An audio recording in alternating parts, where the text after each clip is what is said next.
Assalamualaikum warahmatullahi wabarakatuh. Nama saya Devina Putri Rahayu dengan NIM P17325118040 akan melakukan praktek dengan mata kuliah Askes Gilut Individu. Di sini pasiennya sudah ada, lalu saya akan memulai dengan pengisian medlab. Perkenalkan, sebelumnya nama saya Devina Putri Rahayu. Di sini saya akan melakukan pengkajian data. Dimulai dari data demografi. Untuk nama lengkapnya Taufik Kurniawan. Untuk umurnya berapa tahun, Pak? Lahir 30 Desember 76. Untuk umurnya 44 tahun ya. Lalu pekerjaannya ASN. Untuk alamat tempat tinggalnya Jalan Sukanagara nomor 20 Gerwangi Lembang. untuk statusnya sudah menikah. Sudah. Lalu untuk tanggungan anaknya ada berapa? Ada 3. Untuk berat badannya 72. Untuk agamanya Islam. Untuk tempat lahirnya di Bandung. Untuk golongan darah B. Nomor teleponnya 0812 2231 3733. suku atau adatnya Sunda ya, Pak. Untuk tinggi badannya 170. Lalu selanjutnya ada pengisian riwayat kesehatan. Apakah pasien merasa dalam keadaan sehat? Sehat. Selama 5 tahun terakhir, apakah pasien pernah dinyatakan mengalami penyakit serius atau menjalani operasi? Enggak ada. Apakah pasien mempunyai kelainan pembekuan darah? Enggak. Apakah Bapak mempunyai reaksi alergi terhadap makanan, Tidak. terhadap obat-obatan, Tidak. terhadap obat yang disuntik atau obat bius? Enggak. Untuk alergi cuaca? Tidak. Lalu boleh ceritakan keseharian Bapak, misalkan sering meminum kopi atau merokok atau apa?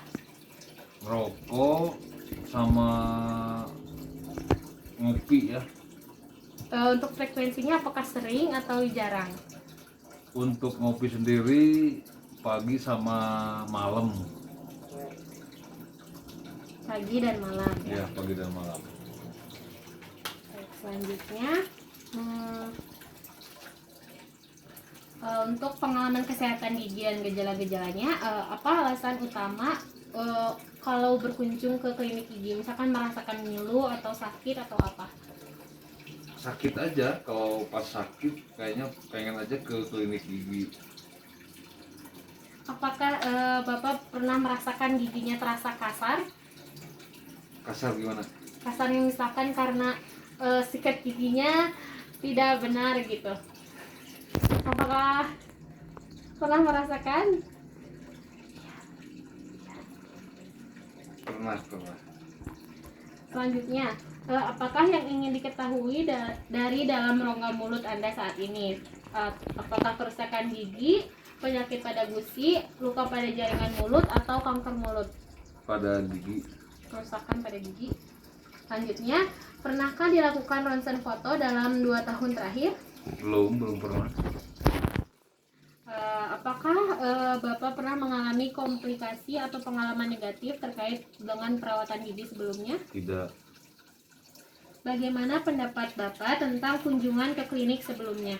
Apakah sangat cemas atau agak cemas, tidak penting sama sekali, atau sangat antusias? Agak cemas ya. Lalu bagaimana pendapat Bapak tentang pernyataan ini? Yaitu kesehatan gigi dan mulut mempengaruhi kesehatan umum. Apakah sangat setuju, tidak setuju, atau sangat tidak setuju? Setuju. Apakah Bapak mengalami gejala berikut? Yang pertama ada gigi sensitif, ada tambelan lepas, ada sakit pada rahang, mulut kering, sakit gigi, bau mulut, sakit gusi, sensasi terbakar, gusi berdarah, mulut terasa bengkak, kesulitan mengunyah atau gusi menurun? Sulit mengunyah. Sulit mengunyah. Untuk gigi sensitif? Sakit? Untuk sakit gusi apakah ada? Enggak ada. Selanjutnya, apakah gigi Bapak bergema retak atau bergesekan di siang hari atau malam hari? Tidak. Dalam 2 tahun terakhir, apakah Bapak mencemaskan tentang aroma nafas atau penampilan gigi atau wajah Anda? Ya. Jika iya, apa saja yang Anda anggap bermasalah? Apakah gigi menguning atau berubah warna? Ya, gigi menguning. Apakah gigi tidak beraturan? Enggak beraturan. Apakah ada jarak antar gigi? Enggak. Apakah ada noda pada permukaan gigi? Ada. Nah, lalu apakah Bapak pernah mengalami cedera pada gigi, wajah, dan rahang? Tidak. Apakah Bapak pernah mengalami atau menggunakan hal-hal berikut untuk karang gigi? Apakah Bapak pernah mengalami? Pernah. Untuk pencabutan gigi apakah pernah? Pernah. Untuk gigi palsu? Tidak pernah. Untuk perawatan saluran akar gigi? Enggak pernah. Untuk operasi gusi? Enggak. Untuk kawat gigi? Enggak. Untuk terapi radiasi? Enggak. Untuk operasi rahang? Enggak. Baik, selanjutnya untuk pemeliharaan kesehatan gigi dan mulut sendiri, yang sering Bapak lakukan di rumah yaitu sikat gigi dengan bulu yang sikatnya lunak, keras, atau sedang. Lunak. Untuk apakah Bapak pernah menggunakan karet pemijat gusi Enggak pernah. atau air minum berfluoride? Pernah. Menggunakan sikat gigi yang elektrik? Enggak. Menggunakan tusuk gigi? Kadang-kadang. Pernah menggunakan benang gigi? Enggak pernah. Atau menggunakan pemutih gigi? Enggak. Kalau obat kumur? Pernah. Untuk pasta giginya apakah yang berfluoride atau yang mengandung untuk mencegah kerusakan gigi atau tidak? Fluoride. Selanjutnya, apakah pasta gigi yang Bapak gunakan beraroma mint? Kadang-kadang.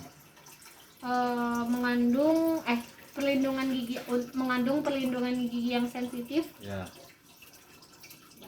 Selanjutnya, berapa lama waktu yang dibutuhkan untuk membersihkan gigi dan gusi Anda sendiri? Kira-kira berapa menit ketika menyikat gigi? Paling 2-3 menitan lah. 2 menit lah. Berapa kali Bapak menyikat gigi atau membersihkan menggunakan benang gigi? 2. Per hari? Iya, 2 per hari, pagi sama malam mas. Ya. Apakah Bapak merasa kesulitan mengatur jadwal menyikat atau membersihkan gigi dan mulut karena kesibukan Anda atau alasan lain? Tidak.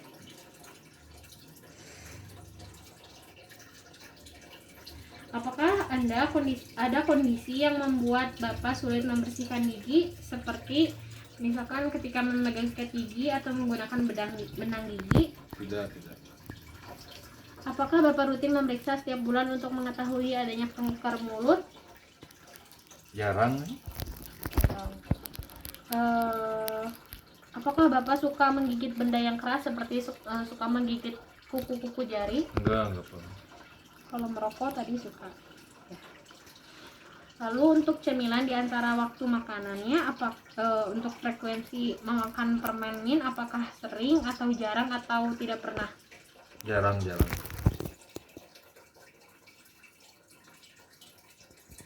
Untuk minuman yang manis, Suka. frekuensinya kira-kira berapa dalam seminggu? 3 sampai 4 kali lah. Untuk minuman kaleng atau botol, Paling kadang-kadangnya seminggu sekali gitu. untuk permen karet, Nggak untuk kalau kerupuk, suka.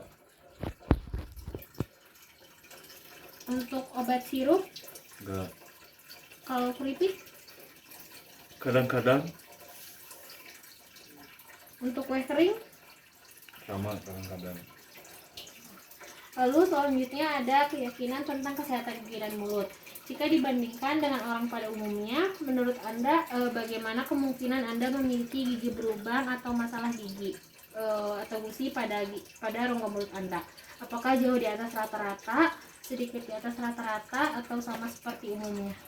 Sama seperti umumnya. Lalu seberapa pentingkah bagi Bapak untuk mencegah masalah rongga mulut, gusi, atau penyakit gigi dan mulut? Apakah sangat penting, tidak terlalu penting, atau tidak penting? Penting. Apakah Bapak percaya dapat menjaga kesehatan gigi dan mulut Bapak sendiri? Ya atau Bisa, tidak? iya. Apakah Bapak percaya bahwa kesehatan gigi dan mulut Bapak itu baik sekali, atau baik, atau cukup, atau buruk? Buruk kayaknya.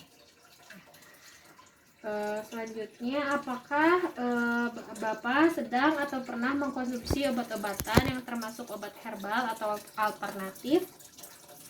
Enggak pernah. Apa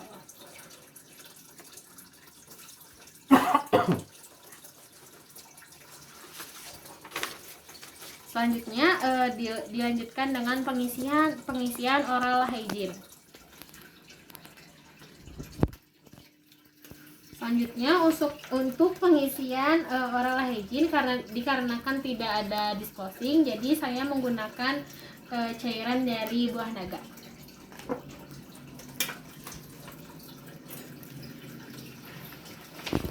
Mohon maaf, boleh dibuka maskernya? Boleh.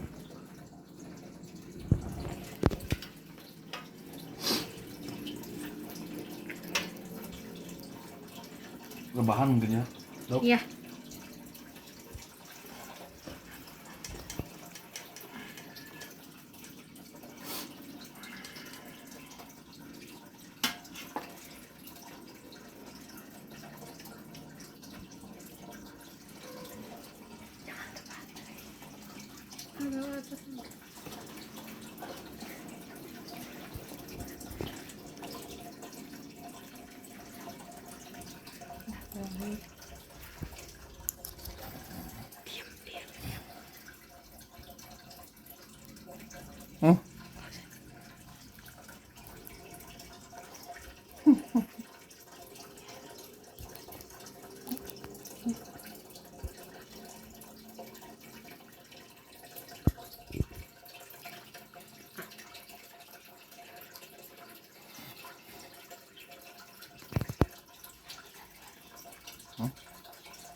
Selanjutnya dilakukan pengukuran debris.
Lalu selanjutnya pasien dilakukan menyikat gigi, setelah itu dilakukan pemeriksaan odontogram.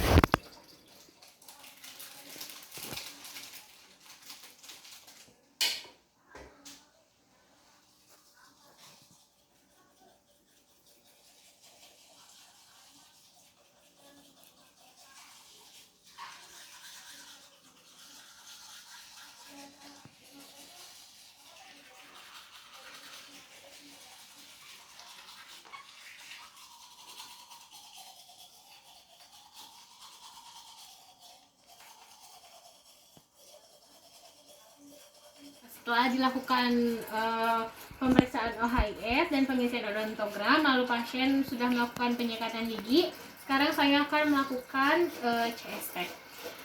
Karena gigi pasien lumayan banyak gigi yang berlubang, maka saya akan memberikan CST mengenai karies gigi. Nah, karies gigi itu biasa kita sebut lubang gigi. Dan ini ada contoh dari karies gigi seperti ini, seperti yang Bapak juga tahu pasti lubang gigi seperti ini. Nah, lalu karies gigi itu apa sih? Karies gigi adalah lubang pada gigi di mana gigi itu mengalami kerusakan yang disebabkan oleh kuman atau bakteri yang tidak bersih ketika kita membersihkan gigi. Nah, ini ada contoh foto dari karies gigi seperti ini. Lalu penyebab dari karies gigi itu apa saja? Yang pertama karena kita terlalu banyak mengkonsumsi makanan yang manis. Yang kedua, karena tidak menjaga kesehatan gigi dan mulut. Tidak menjaga atau kurangnya menjaga kesehatan gigi dan mulut. Selanjutnya karena faktor mikroorganisme atau Streptococcus mutans, yang dimana maksudnya di sini adalah kuman-kuman tadi yang tidak terbersihkan karena ketika menyikat gigi mungkin caranya masih salah atau masih kurang tepat. Selanjutnya cara pengobatan karies yaitu yang pertama bisa melakukan penambalan ke klinik gigi atau ke dokter gigi. Yang kedua bisa melakukan pencabutan ke klinik gigi atau ke dokter gigi. Lalu bagaimana cara pencegahannya? Pencegahan karies. Yang pertama ada menyikat gigi. Menyikat gigi secara rutin 2 kali sehari yang dilakukan setelah sarapan dan malam sebelum tidur. Lalu yang kedua ada menjaga kesehatan gigi dan mulut, yaitu rajin menjaga kesehatan gigi dan mulut seperti rutin periksa ke klinik gigi setiap 6 bulan sekali. Selanjutnya menjaga pola makan. Makan makanan yang sehat seperti sayuran dan buah-buahan lebih sering daripada mengkonsumsi makanan atau minuman yang manis dan lengket. Mungkin cukup sekian yang dapat saya sampaikan. Terima kasih. Mohon maaf bila ada kesalahan. Wassalamualaikum warahmatullahi wabarakatuh.